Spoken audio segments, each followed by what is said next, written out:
Step into the ring, it's Monday Night Fire. My rhymes burn hotter than a funeral pyre. I'm the heavyweight champ, you can call me sire. Reviewing raw like a southern rap messiah. Crossing over lines like I'm Stone Cold Steve Austin. Flipping opponents like I'm Randy Orton. Dirty South flow, my words they be costing. Every verse I drop got them head nodding. Spit lyrical punches like a ruthless fighter. Got the crowd hype, I'm the crowd igniter. Breaking down the raw matches, no denier. Dirty style rap, I'm the Monday Night Supplier.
Wow, way to open up a show. Welcome, Window Lickers, Chaos Goblins, Grunts, friends. We are here. It is Monday night, and we are fresh off Chamber, and that was a big moment. There was a lot of big moments in Chamber this go around, and the one thoughts we haven't had are Kevin. So we're going to kick that off with this show, but first, we always got to say hello.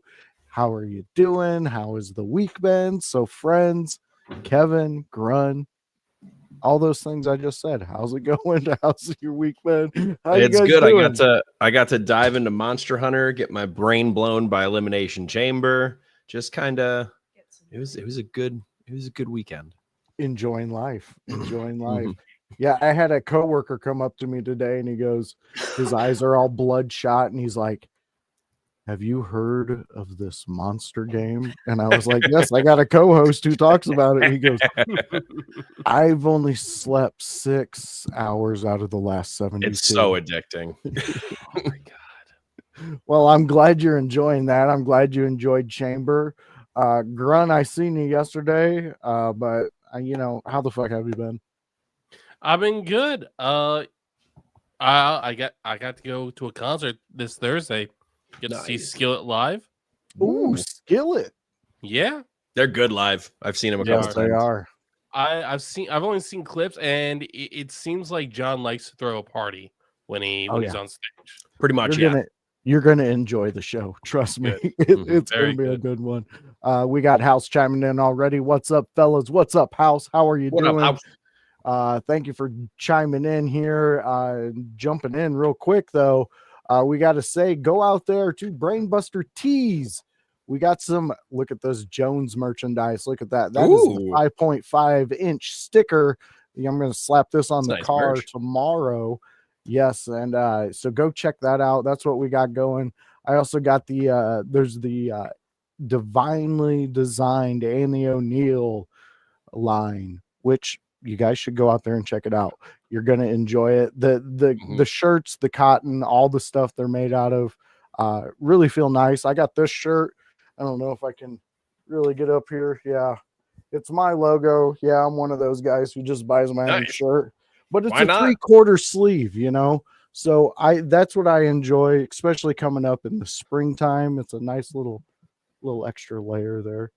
But yeah, go support us. Go get IYH stuff. There's there's talks and possibly doing a Grun line.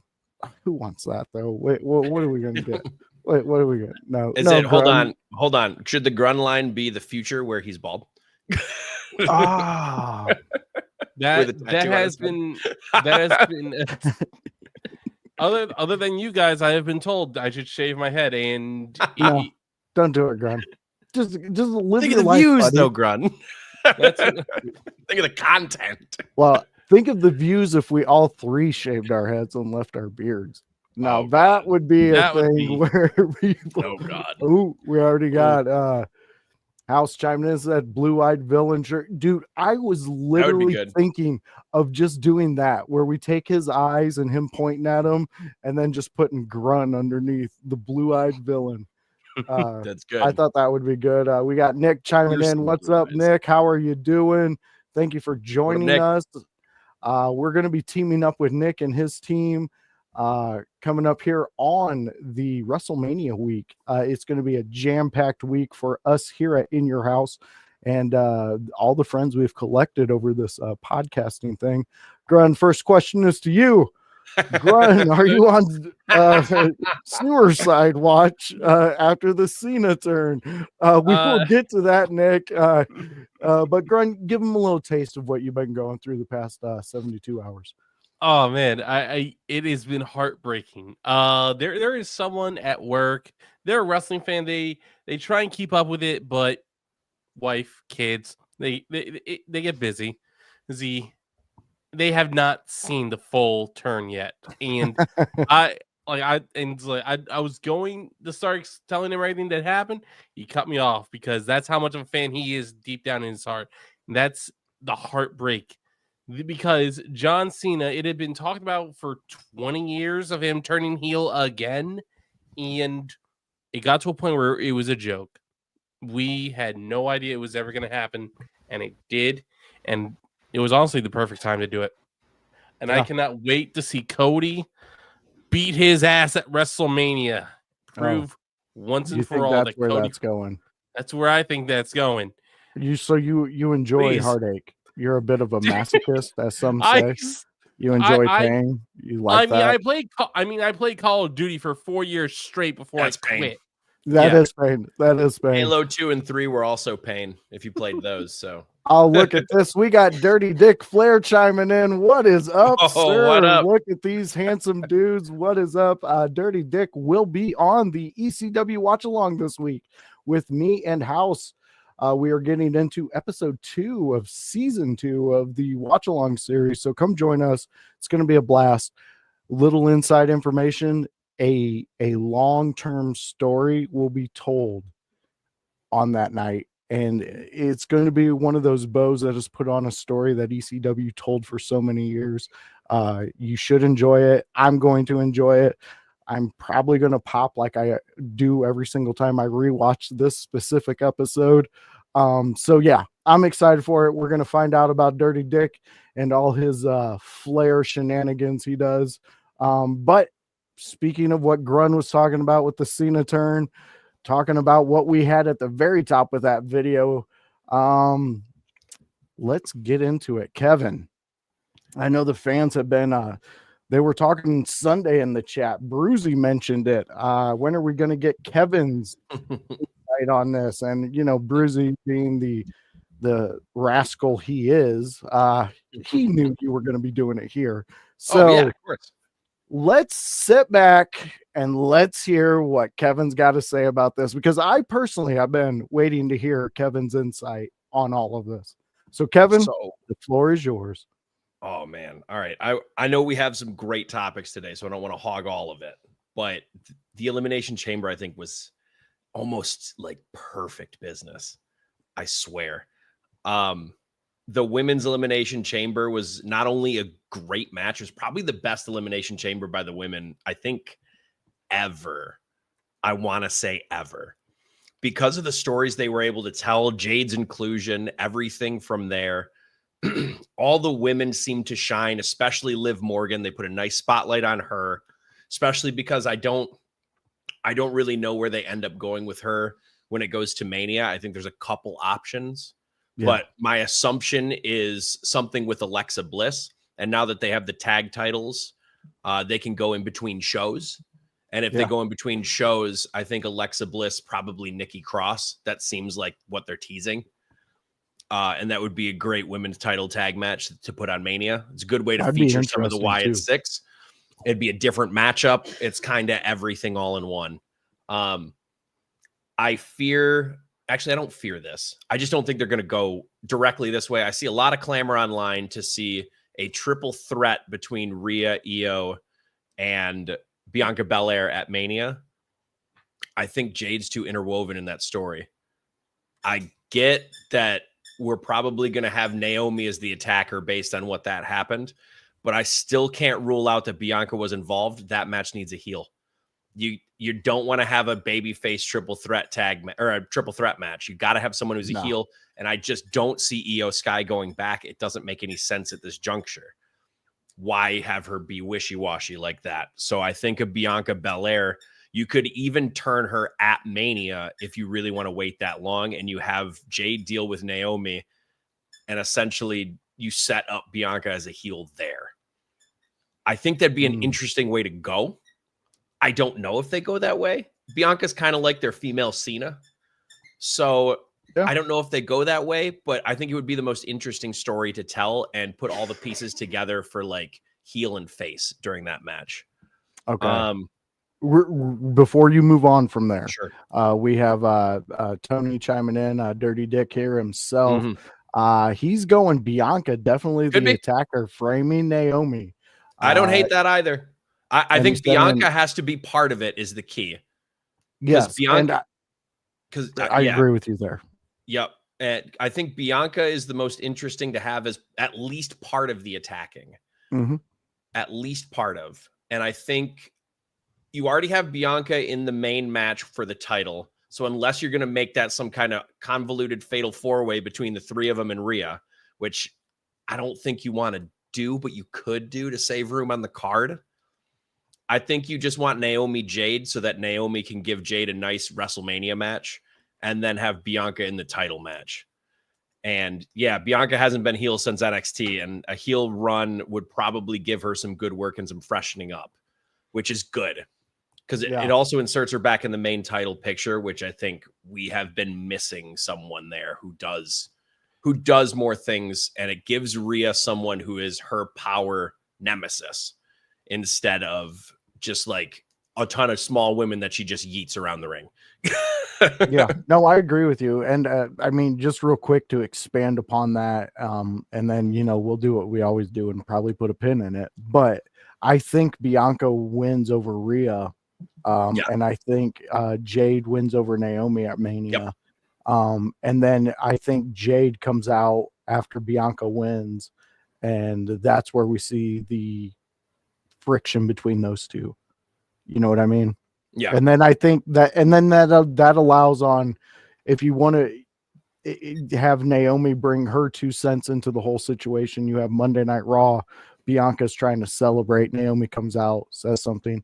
Or even Bianca just comes out and does full heel turn and is like, you know what? Screw you. I did the attack. It was all me. I set it up. You know what? I'm showing you guys why I'm the EST. I've had to carry Jade, who AEW got done playing with their new toy, and they shipped her over here.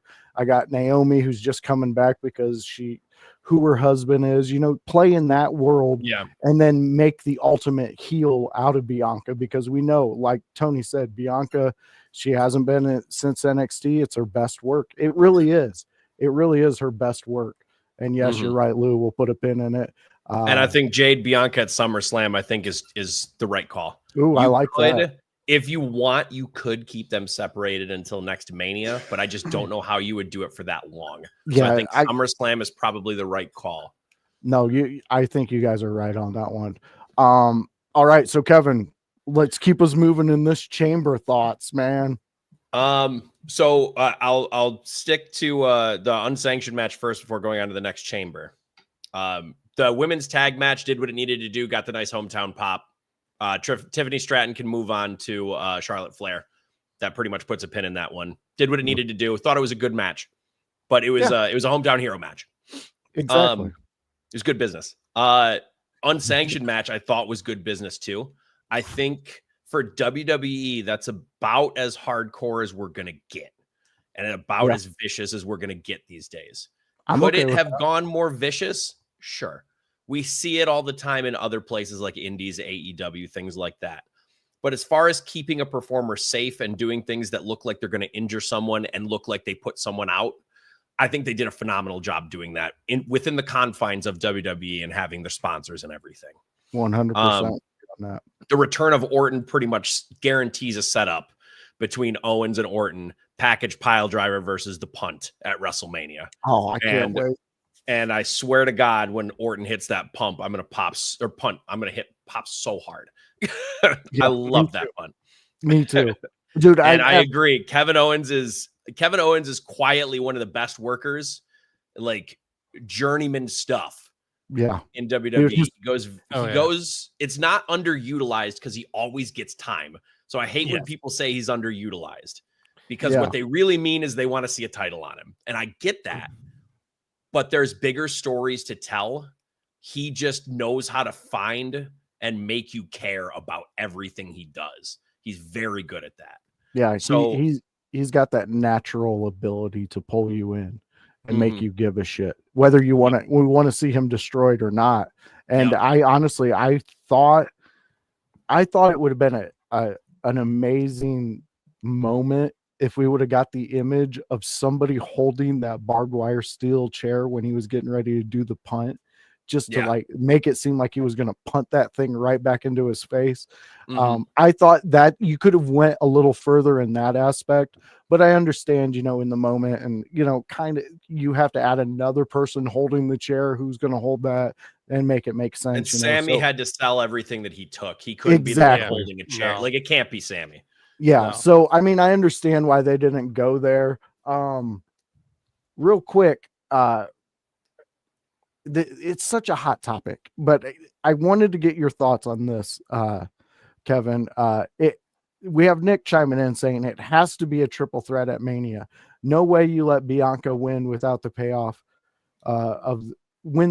without a payoff to the story at WrestleMania. And real quick, I just want to say, I think you can, because the image of her holding the title and Jade coming out and being like, I am ready to take what you took away from me from a few months.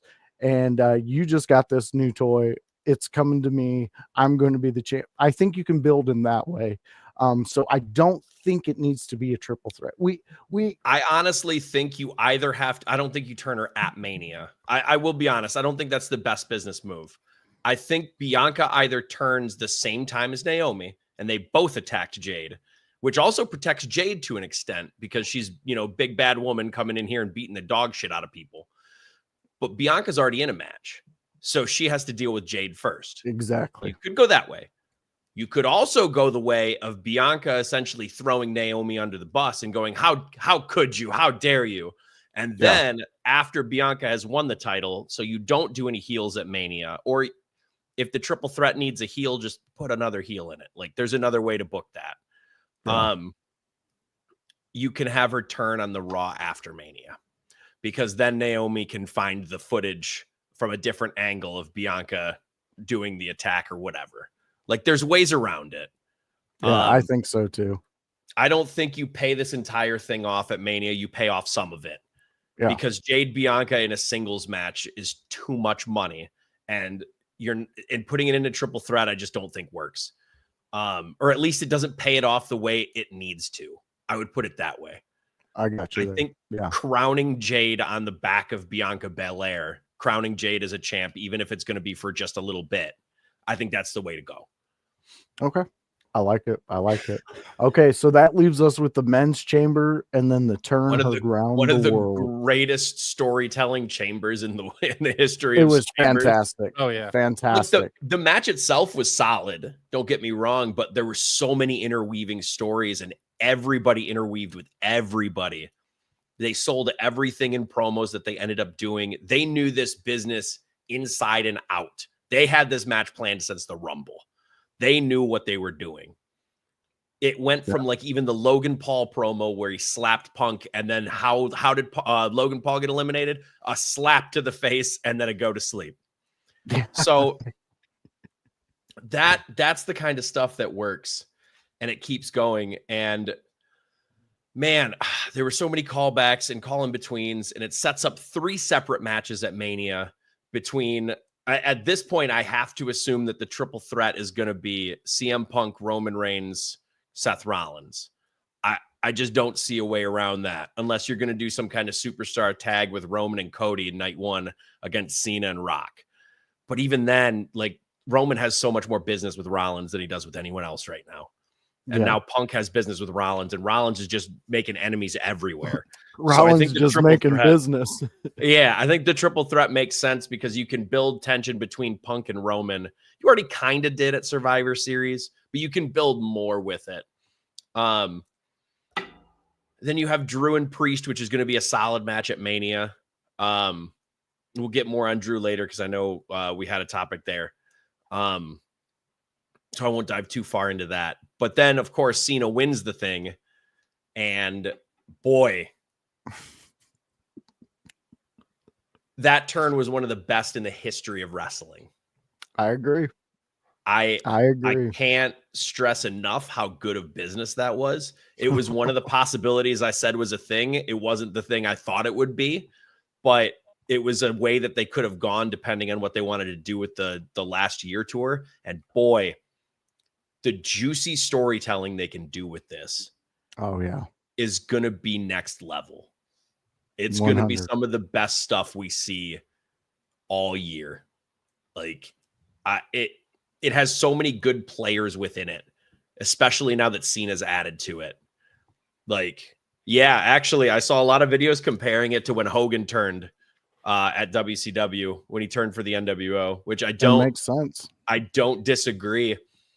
I think there's a lot of calling into attention. If you look at, even if you factor in Travis Scott, which looked weird being there at first, but here's where I am with that too.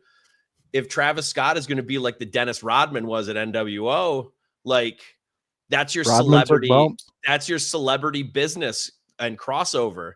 So Travis Scott can just be there slapping the shit out of whoever, like whatever. You have a guy who's just a uncensored F-bomb. Like that was huge. Like what? There were so many mind-blowing things in that turn, and it was so well done. And Cody Rhodes being left a bloody mess just sent the shockwaves across everything. So, man, am I excited. Man, am I excited. I'm excited to see where this goes. I'm excited to see if they add anything to it. They could make a whole goddamn corporation out of this. And they could have people who get a rub just by protecting Cena. So the possibilities are endless. And if we're telling this story over a year, you could honestly even pull the wool over and have it go until next Mania instead of being a year. And Cena's just like, you know what? I'll just go to Mania. Fuck you. That's my title. Some people are throwing it out there that it's going to be the Swerve, that he's not retiring.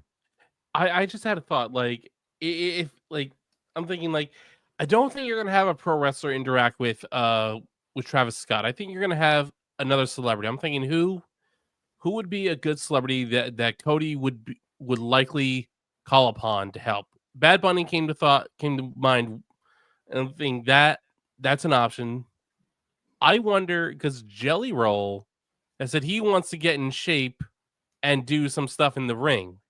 So it's like, what if he has he comes out and just uses his body as a battering ram against Travis? Why not? Nice and simple, nice and easy. Neither really need to know much, just because Jelly Roll can't move very fast anyways. But Travis Scott, I imagine he's athletic enough to make it look really good. Yeah, I am very curious actually, because Travis Scott was in there for a reason. They don't just do stuff to do stuff. They would have just had Travis Scott walk out with his title, high five The Rock, and leave. So if he was in that ring, they have something going with him, and I'm curious what it is. And I think he's a guy who you can get some nice heat from. Rock, Scott, Cena, Cody. That would go pretty crazy. People would pay to see that. People would pay to see that. I think we're definitely getting Punk and Cena throughout all of this if he's going to be heel. Oh yeah, you don't have to change Punk. No. But man, yeah, I can't speak enough good things about the Elimination Chamber. I'm excited to see where it goes. It could go so many directions, especially post Mania. I think Mania, pretty much we've got what we're getting with a couple of extra things. But we'll talk more about that leading up to it. Yeah. we got a chat going within the chat. Mhm. Dirty Dick is talking out to House, agreed, but also made KO Sammy look silly. Guy gets dropped face first on a barbed wire chair and no blood. Did he get dropped face first? Was it a pile driver? Or was it he did get a drop toe hold onto it and then held his eye and sold that's his right. eye was all busted open. That's fair. In which I honestly I see where people are coming from with this criticism, but like you said, Kevin, they're playing within the rules that are set for them. And not just that, but to Khan's point earlier, if you do the blood in that unsanctioned match, it doesn't have as much effect when Cody has to do it later. Yeah, true. Which is, it was more unfortunate for timing for Owens and Zayn than it was for anything else, because they probably were in the back and they're like, hey, we don't really want anyone to bleed because we're about to use it as a huge story device. So I think in that sense, looking at it from a performer's standpoint, I think you got to call an audible and not use that barbed wire chair, or at least not do that drop toe hold. Yeah. Because if you do the barbed wire chair to the back, I think that's fine. You know, you get a couple slits here or there. It's not going to be a bunch. It's not going to be the Crimson Mask. So I just question it as a performer sometimes, or maybe it was called an audible in the ring. I don't know. I don't know what their play was. I know they're talented performers. Maybe they just weren't thinking in that sense. I don't know. It could also be that the chair looked more menacing than what it actually was, because it is possible that they had, as a fan watching it on TV or from the stands, the area ringside, you probably could not see the spikes on the barbed wire because they may have been filed down, may have been dulled out, but you wouldn't be able to tell if you were looking up close, which is, I think, a possibility as to why there wasn't really that much blood or any coming from Sami Zayn's face, which would true. make sense. And I see exactly where you're coming from, but this was a criticism I heard. When you do hit somebody with a barbed wire anything and it's on the back, they have a shirt, the shirt comes up with the barbed wire. That did not happen in this, which kind of took some people out of it. Listen, guys, we're never going to get a Born to Be Wired match again. It is never going to happen. Well, I don't know. AEW does some wild stuff. They may do it, but they will never do it to the beautiful arrangement that Terry Funk and Sabu were able to. I would never argue that. And you know, I mean, that was the first time I had to kind of pull my eyes away watching that barbed wire come out of his bicep. It was very disturbing, but we're never going to get to that level with WWE. We're going to get with what they can play in, like Kevin talked about at the very beginning. And for what they can play in, I thought it was a great match. I thought it was. I see where you're coming from with the maybe questioning not using that chair, but it did set us up for that. Did he give him the Blue Thunder Bomb on it? Thunder Bomb on it, I think, was a good spot. I'd say the only thing I question is the drop toe hold onto it. That's the only thing I question. And the reason is because is the exact thing. If you're going to sell your eye like it's going to cut everything, it better be cut. Yeah.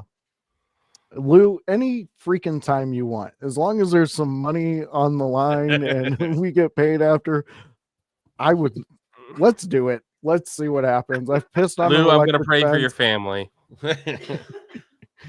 Actually, Dirty Dick chiming in. Actually, rumor has it Sabu and Joey Janelli at spring break may be no ropes, all barb. Whoa, that doesn't surprise me.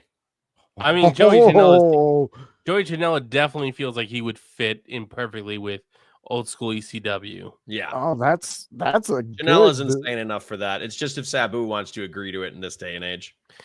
Well, you need to listen to him on Tuesday nights. No. I know. He's ready. He wants to do something spectacular for that last match. Oh, well, then that might be it. That could definitely be it, but at the same time, like I imagine if he does not take care of his body, he has a hard time getting up out of bed. Oh yeah. House is correct here. We do need to get Sabu on again before his retirement match.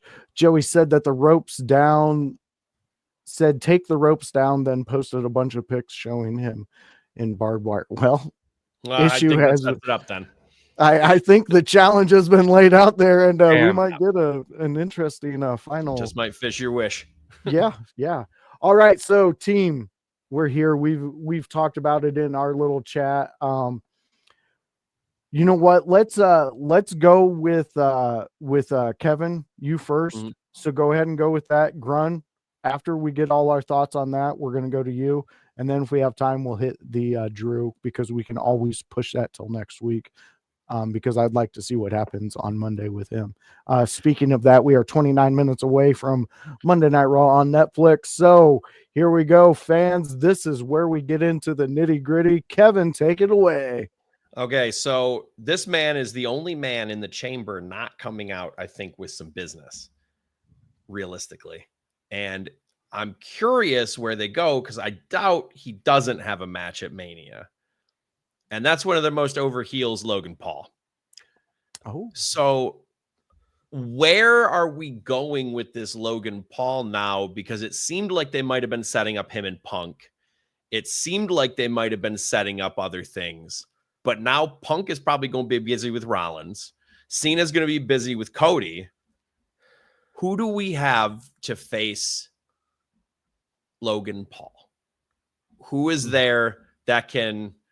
He's athletic enough, but we need someone not to carry him in a match, but to slow him down, lead him along, make him do the things that make him that do matter. Who can we get to do that that's still here, that's not in some piece of business? Because I have some in mind, but I don't know. You know, there was talk of Braun Breaker defending his Intercontinental title in a multi-man match at WrestleMania. Okay. And you know what? Like, I think I've only seen 5 guys advertised for that, including Braun Breaker, Pete Dunne, Ludwig Kaiser, Penta, Dom, I think, and then Braun. Why not throw Logan Paul in that? Sure. Because then you have a Logan Paul interaction with Penta, which should be really fun.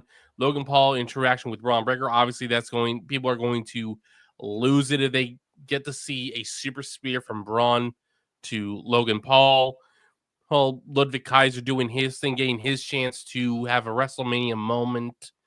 I agree.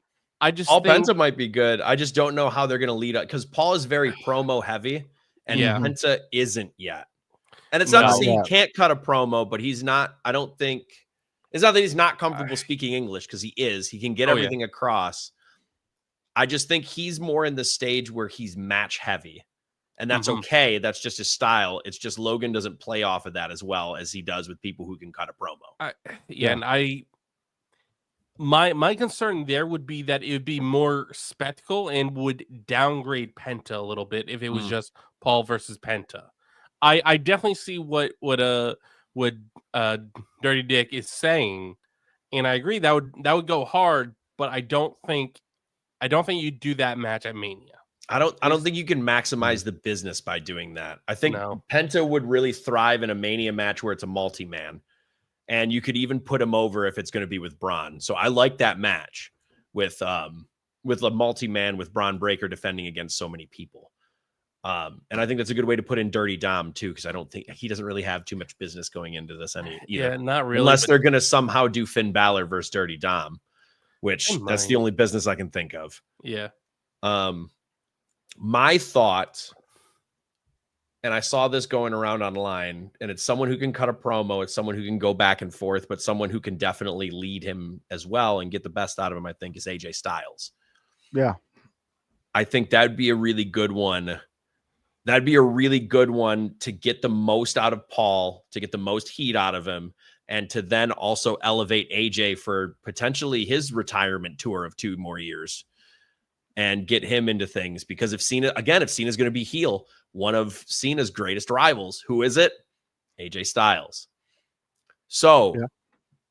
you're basically going on a Cena retirement tour of his best, matches, and you're going to hype him up. You need people who can carry those feuds while he's not there and he's off doing whatever he needs to do, because he's only got 36 appearances through the year. So you got to maximize those appearances. And in order to do that, I think having people who can cut promos that are basically already story told into facing Cena is a good idea. To do that, you up AJ Styles. Yeah. And plus, AJ would get a whole new set of eyes from Paul's audience onto him, which we know we're on the tail end of AJ's career. That's going to help him through whatever he decides to do outside of this. I could see AJ doing a podcast, even if it was a gaming podcast. I could see him doing it. Yeah. But yeah, that's where first off, that's a great topic to have, because that is a very curious thing after getting out of the Elimination Chamber, because ultimately Logan was my dark horse. I thought there was a chance that I did too. It could happen, because we're living in a world of WWE where everything is off the table. What you thought you knew about wrestling might not be what you know. And I love it. I love the curveball. I love the newness to it. We have the Lou chiming in real quick. Would love to see AJ, Randy, Punk, Rollins in the final. Oh, that would be. I'll be honest. I think you're getting all of those except for maybe Rollins. I think Rollins might be spiraling into a heel turn. I think so too. Just with what's happening and how he's getting obsessed. Like, it's the same thing we saw with Drew McIntyre. Yeah. And he's essentially going to go that way, I think. But I think the other three, you're probably getting almost certainly. I love it. I love it. I love this. This is a good idea, and a good topic. Grun, are you pointing at what are you pointing at? I need to comment on on our boss's comment. AJ would be great with his own gaming channel. He does have a Twitch account with nearly 50,000 followers. He does. Yep. He does stream. So he does already do streaming. I wouldn't say that, because there are no videos available. Oh, so he might just have. That just might mean he might just do it and not have it save. Or it might be a dead channel where he was doing it and now he's not because he doesn't have the time. That, and plus, like, I think if he does game, he does it more with up, down, down. Yeah. Which makes sense. It's more active, and probably when or VODs might be off too, because some people don't save their VODs. Okay, so there's definitely that. No, absolutely not. And for you to even suggest that, if I had a timeout button, you would get it, sir. You know what? I don't hate it. Whatever, crossover, make your money. Kevin. What, you don't want to see Big Boom AJ take like a spear? You want to see a Braun Breaker spear on Big Boom AJ? No, because I have a feeling he would find a way. What about the Rizzler with his face there, and then he just gets shit speared out of him? I mean, as much as you're really speaking to my interest of watching things happen, I secret time. So when Elimination Chamber was going on, I switched over to AEW to see just what they were doing. And it was right at the time that this Big Boom AJ was cutting a promo, and I was just like, get out of town. This is what you put out there to be like, we're going to compete with Elimination Chamber. Like, come on, guys. What are we doing? You know what? Here? I can never blame, not to go on a tangent, but I can never blame a wrestling program who's going to run head to head with a PLE to just throw in the towel. Because what kind of ratings are you actually going to get against John Cena's farewell tour where like big things are happening? So exactly, throw in the towel. Just put on a show. You don't have to put on a good show. Just put on a show. Yes, exactly. I Make love your it. cable deal money. All right, Grun. You're up to bat. If you could pay attention to the goddamn show, Grun. I can pay attention. Oh, okay. Sorry, didn't mean to go off on you there. Go ahead, Grun. Let's hear what you got to talk about. All right. So the two titles that have been brought in recently are the Women's United States and Women's Intercontinental Championship. Now, the Women's United States Championship, while does not feel like it's going to have a spot at WrestleMania, it is starting to feel like it is getting to being important. And I think we'll get that with Mia Yim when she finally wins that title. Now, for the Women's Intercontinental title, right now the great challenger they have is Ivy Nile. The question is, if Ivy Nile is truly going, I don't believe Ivy Nile is going to be the one to dethrone Lyra. So the question is, does Lyra at the very least get a match to defend her title against someone worthy of her defending the title against before Mania or the Raw after Mania? And who is it? Roxanne. That I like it. That's where my head went instantly. If Roxanne wasn't going to win that chamber again, I can't stop saying this because I don't know where they're going to go with her, but I can tell you for certain that they have big plans for Roxanne over time. Definitely. Yes. Roxanne would have a great run at an Intercontinental title. I don't know when it'll happen, but I bet that's who dethrones her, because the only other person I can think of that could dethrone her in my head, and that's because people are wishing for it, is Dakota Kai. But in order to do that, Dakota Kai is going to have to turn heel. I don't see a way around it. You can't keep her as the baby face for her to win. But I think that's an ineffective heel turn in a sense, because people want to see her win it. Mm-hmm. So if they want to see her win it and then she does it, but only by cheating, people are still going to be half and half. It's going to be a difficult heel turn to me. Right. So I think your easiest person to slot in there and take that title is Roxanne Perez, because then Dakota Kai can dethrone Roxanne Perez whenever they want. Yeah. No, I think that would be a smart play. And Grun, when you were saying that, that's the only name that popped into my head for this to make. Unless we're bringing someone up from NXT. Yeah. And if we're doing that, to do it. But even then, I can't think of too many people to do that with that are better than Roxanne Perez. No. And I also agree. I don't think Ivy is taking this title off of her. I just, for some not unless reason, they're going to do some kind of draped in gold with American Made, which they could. They could take the tag titles and then Chad Gable can come back and do whatever. But he isn't. I don't think Chad Gable's coming back and winning the Intercontinental title either. So no, you don't want your leader to be surrounded by a bunch of people who are draped in gold. See, now that's where you cause a little friction there, and I completely understand where you're coming from, but honestly, right now I don't think they have Ivy set up in a situation where she can carry a title and it makes sense right now. I'm not saying that she can't. Yes. I think they're working towards it with the group, but the group doesn't have enough momentum yet to do it. I think that's where I'm at. Yeah. Unless you're going to quickly build that momentum, which they're starting to, I just don't see it being Ivy Nile.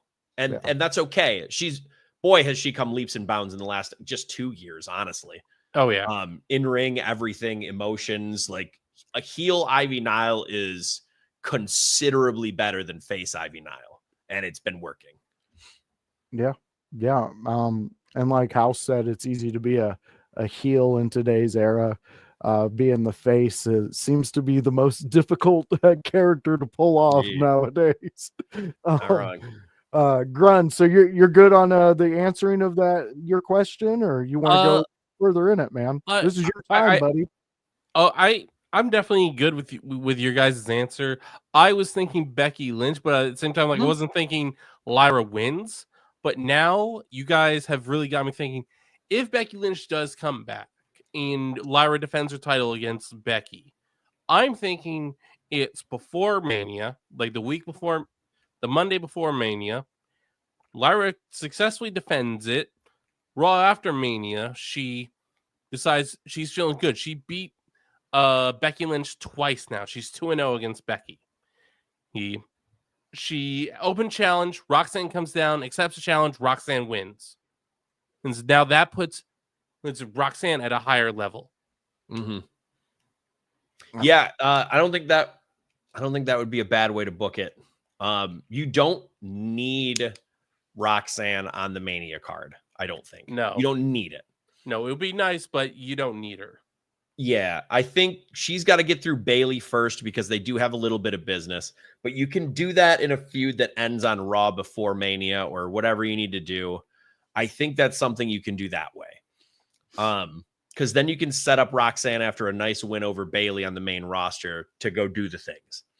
Mm-hmm. And there's other options, I think, depending on who you want to bring up from NXT and who you want to split up as tag teams. Because, like, it seems like they're going to have big plans for Lash Legend. So that's not a bad one to just walk in and kill Lyra Valkyria if that's what you want to do. But you're essentially sacrificing Lyra Valkyria at the altar of Lash Legend to do that. Not that it's bad business. I don't think Lyra's very hurt for it, but she loses a lot of momentum to do that. But I would buy Lash being able to accomplish that. Yeah. That you would hook me there. Depending on who you want to leave down there too, you could fast track one of those top 4 like new signees to NXT, which would be Jordynne Grace, which would be Stephanie Vacour, which would be Julia. But the one that I'm thinking of, because I think she's going to get lost in the shuffle down there if she doesn't come up soon, because Jordynne Grace does the same thing as her, is Zarya. And I think you can bring up Zarya pretty quickly. She's believable. She's large. She can smash people. You can build her up before Jordynne Grace gets to the main roster. So now she is established and Jordynne Grace isn't on the main roster. Does that make sense?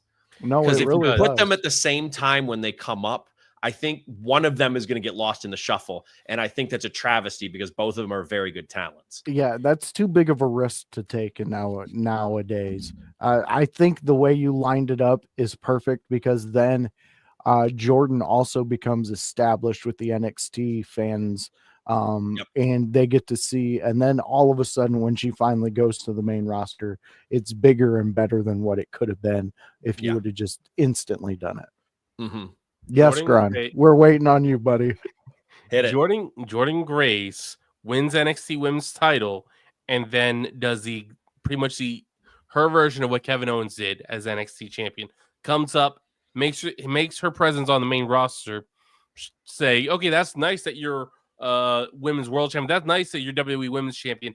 I'm NXT women's champion, and I have no problem being both of you in one match. And she could to collect all 3. And it's like, I mean, like, I don't think fans would be mad at it because I don't think they would be mad because Jordan has proven, because like you got to think like 3-4 years ago, Jordynne Grace, she was a good wrestler, but wildly out of shape. And yet the transformation that she's... You know what? I don't even think she was out of shape. It was more like she was going for a power lifter build. Yeah. Exactly. So she was just larger that way. Yeah, you're right. No, but I don't disagree that the build she has now and the work that she's put in makes her stand out more. So I think the look and appearance does look better, but I don't want to say out of shape because she wasn't. She was strong as a bull. No, yeah, she was good. But no, I think you're right because Mark Henry power lifter.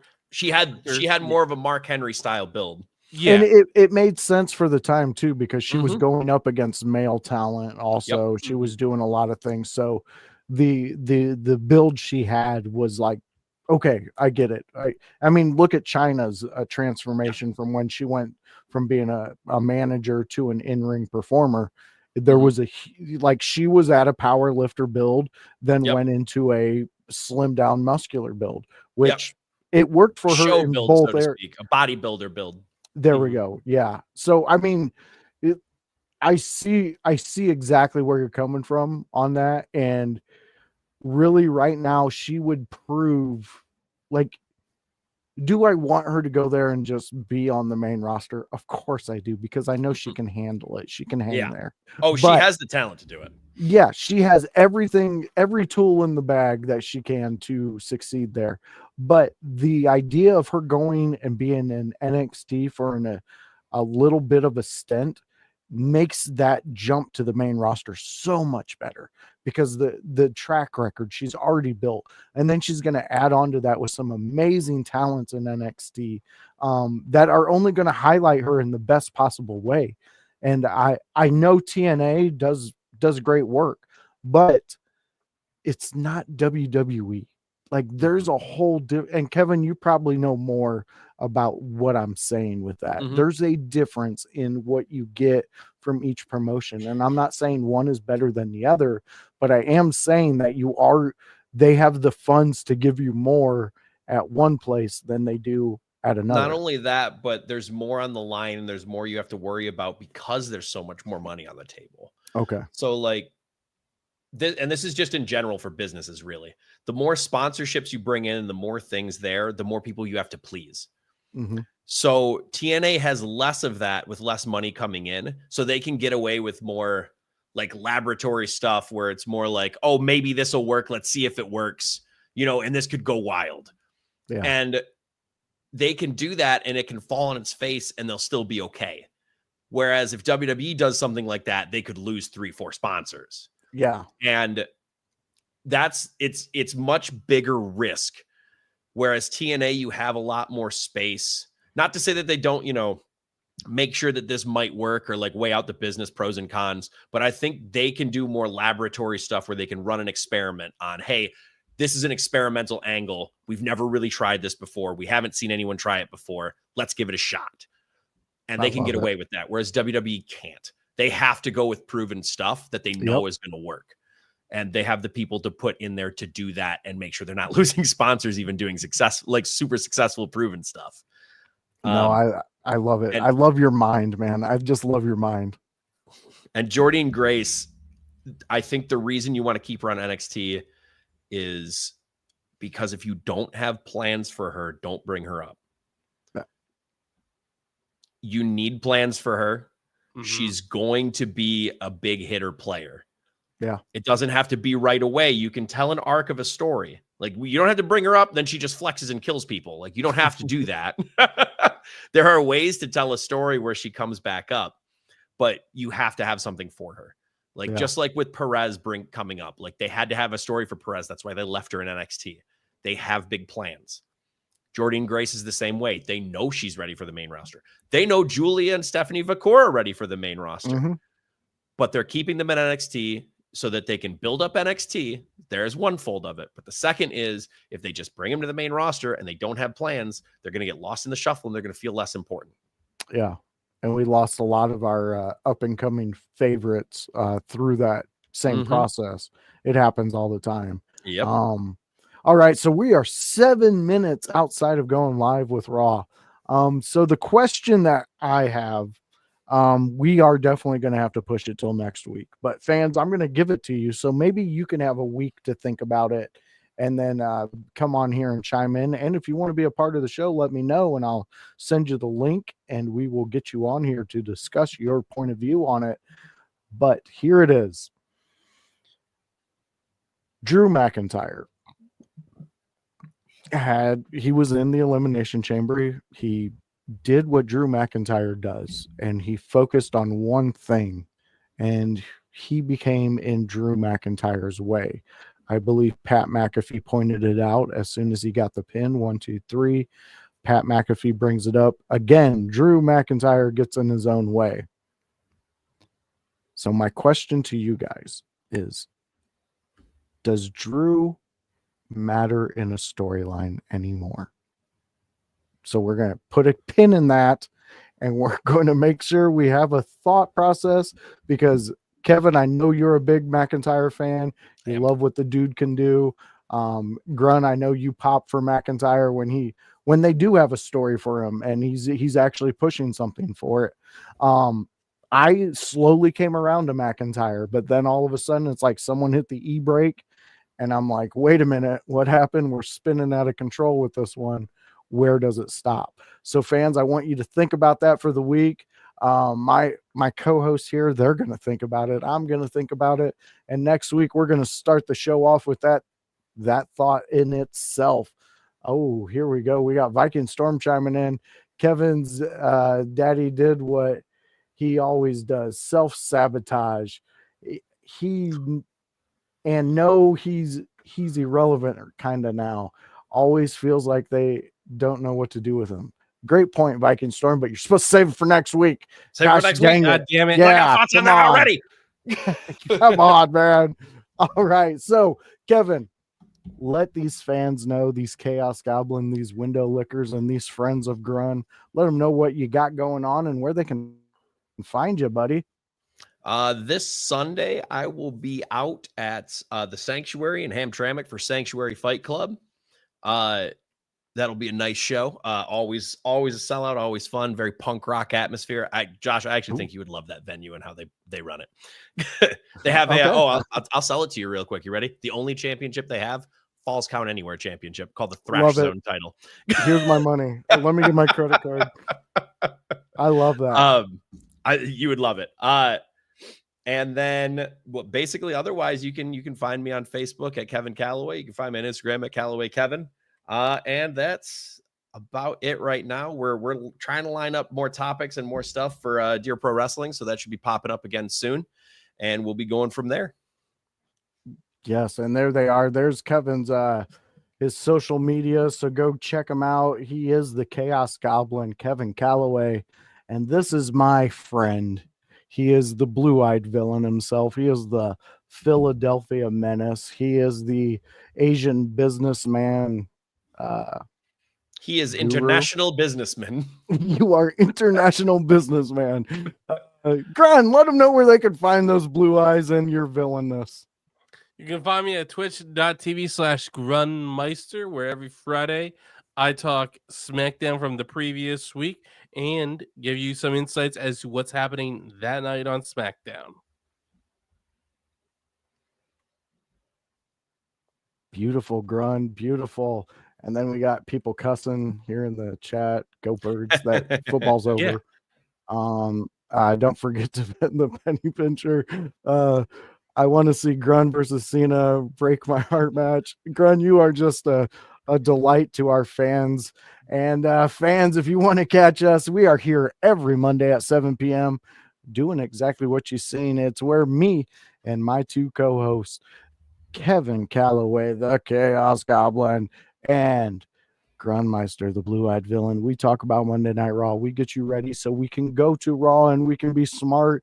And then when, the Raw deal with Annie O'Neill, with House and O'Neill, you can go there and be like, hey, I get my info from the window lickers, and they'll tell you how wrong you are. But you know what? Go do that. It's going to be a fun time. Friday night, you can catch me in House where we go live. We go ECW live. This one is going to be a special one. We got Dirty Dick Flair himself. He's going to be a part of it. We're going to hear all about him, all about his escapades over there with the man Sabu on Sabu Speaks, and the producer over there, Josh. So go check that out. That's Tuesday nights with those guys, but that's Friday nights for us, and that's 5 p.m. So come check us out this Friday. It's going to be a fantastic one.